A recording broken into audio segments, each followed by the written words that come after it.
4 weeks into a nationwide lockdown, very few Italians are still singing from their balconies or banging pots and pans in solidarity.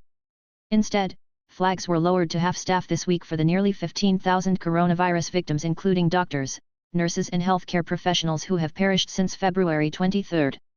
The lockdown, which was originally scheduled to end Friday, April 3, has now been extended to beyond Easter, and Italians from north to south are nearing a breaking point just as the draconian measures have begun to show signs of stopping the spread of COVID-19.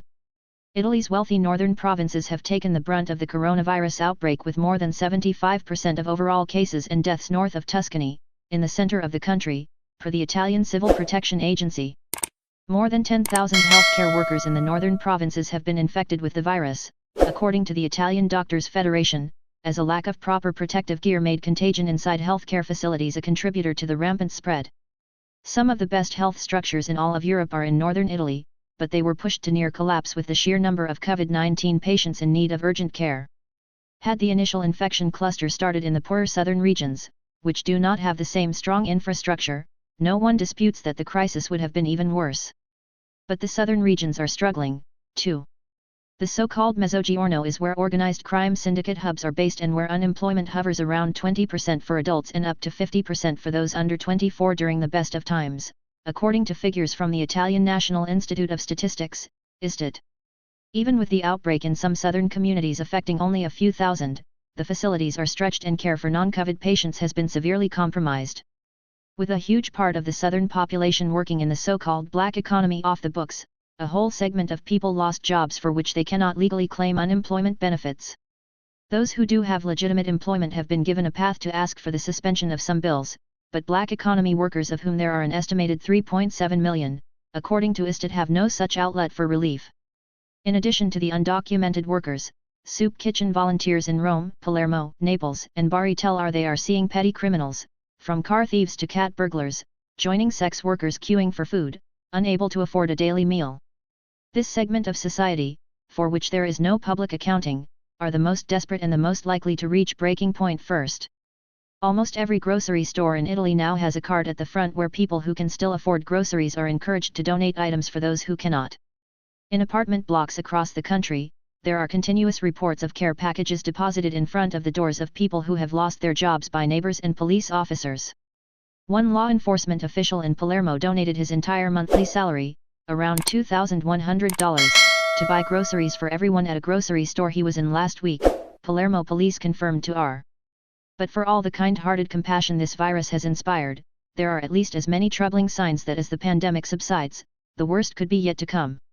Police in the southern province of Puglia say that a food delivery truck was hijacked on the main highway near the port town of Bari last week, Bari police confirmed to R. The driver was unharmed, but when the truck was found, every single item was gone. Many grocery stores now have security guards out front when new merchandise is unloaded to stop people from running up to grab basic supplies like boxes of pasta and cans of tomatoes. A few days after the Puglia hijacking, police were called after 20 people filled their carts at a little supermarket in Palermo on the island of Sicily, and refused to pay.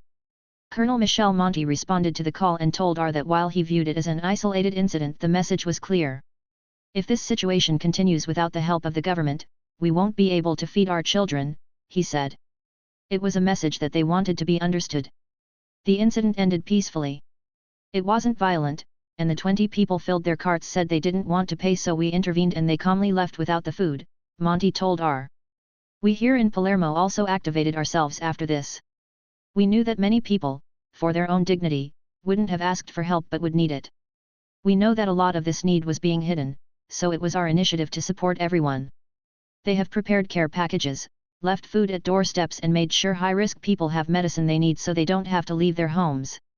Palermo Mayor Leoluca Orlando told R that he has petitioned the government in Rome for a survival income to give to citizens left behind without the desperate help they need. The municipality now lists places where people who need basic supplies and food can go for help, and several companies prepare care packages in lieu of giving cash handouts to ensure people are buying food. Orlando is concerned that his city government will not have the means to compete with a far greater source of help for the needy. He and others warn that organized crime groups are waiting in the wings to exploit the situation by offering help in exchange for new recruits as foot soldiers when the crisis is over. He points a number of private Facebook groups, including one called National Revolution, now calling for mass protests in the streets and sharing details about easy to break into shops. The mafia is fanning the flames and will soon ignite this fire, he told R, after he wrote about his fears on his blog. We need to quell it before it leads to violence. On a recent post by the National Revolution Group, anonymous vigilantes call for everyone to gather in the streets of Palermo to protest that rents, mortgages, and other utility bills have not been suspended for those who work in the black economy and who cannot prove they've lost their jobs. Anti-mafia prosecutor Federico De Rojo told R that social unease is the breeding ground for social unrest. The Camorra, Ndrangheta, and Mafia are all there to offer services to those who are suffering, giving them what they need in order to demand to be paid back later with interest, he said. We have seen this in other emergency situations. These criminal groups are there to exploit the situation. This will be no different. De Rojo also says these groups are promoting violence against authorities and encouraging disgruntled and vulnerable people, especially petty criminals, to organize themselves to stage break-ins and wreak other havoc. He says that when the country eventually comes out of the lockdown, the criminal groups will be there to loan money and fill the vacuum left by the overextended state. If the state does not intervene with the right economic support at the right time, the businesses will have no option but take help where they can get it. The mafias are there ready to invest their money. Prime Minister Giuseppe Conte has promised around $440 million in food vouchers to those in need, and a further $4.5 billion in aid to regional mayors to help vulnerable people in their communities. But the consortium of Italian mayors has complained that the $4.5 billion had already been earmarked to be delivered in May before the pandemic swept Italy, and that it cannot now be retargeted as part of the crisis support.